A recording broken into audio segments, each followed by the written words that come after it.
Hi, I'm Marta Pacini and I'm the author of The Unlawful Killing of Daniel Brown, which I'll be reading from today.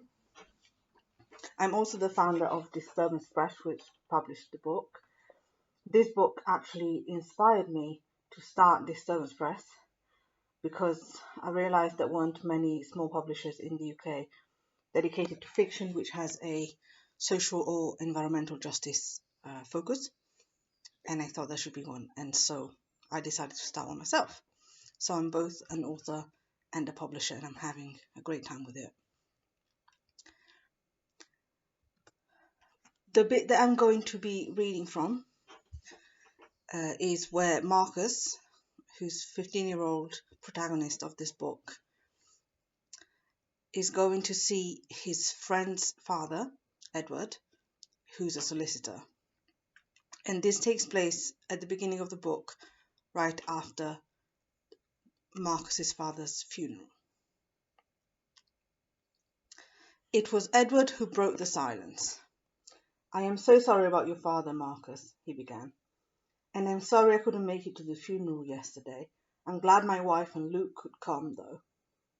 How are you holding up?" Marcus was in no mood for small talk. "I'm here about my father, actually," he blurted out. "Oh? I would have thought your mum would be the one to handle Daniel's will. You're only 15. I'm not here about a will." Edward looked confused. "So why are you here, then?" "I want you to throw that policeman in prison for murdering my dad." "What?" Edward's confusion deepened and immediately became mixed with something else. Disbelief? Yes, that was it.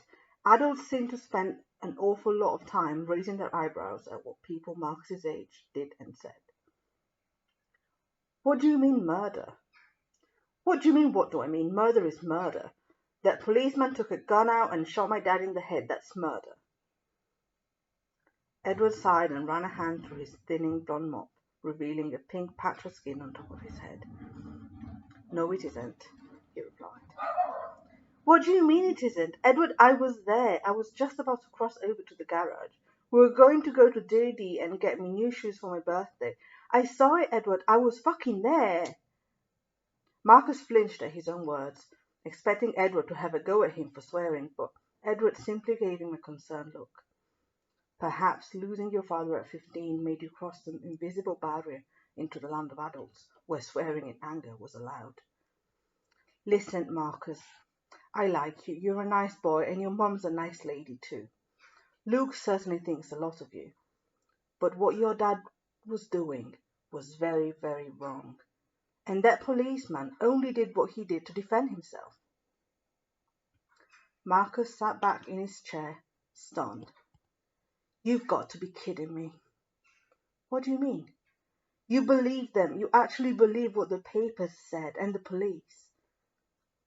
"Marcus," Edward seemed at a loss, "are you telling me that you don't?"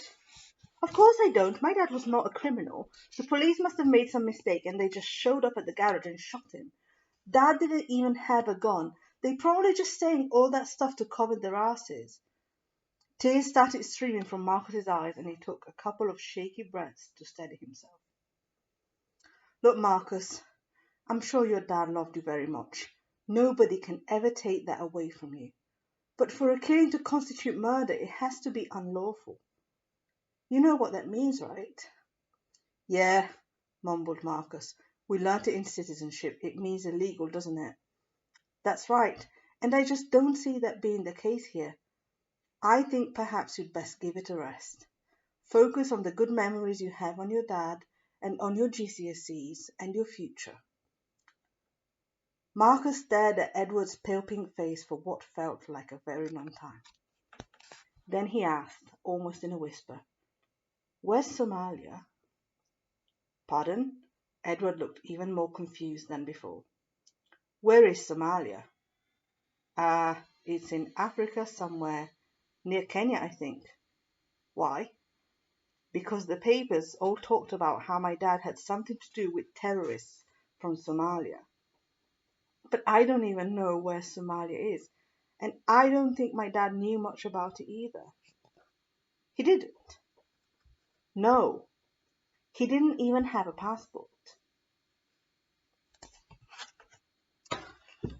And so begins Marcus's quest to find out why his dad was in fact shot dead by a policeman who thought that he was involved with Somali terrorists when he didn't even have a passport or anything to do with Somalia at all. So this is The Unlawful Killing of Daniel Brown by Marta Pacini, me, published by Disturbance Press. You can order it from any bookshop, or you can go on disturbancepress.co.uk, where you'll find links to order it both in paperback and ebook version. I hope you enjoyed, and thanks very much.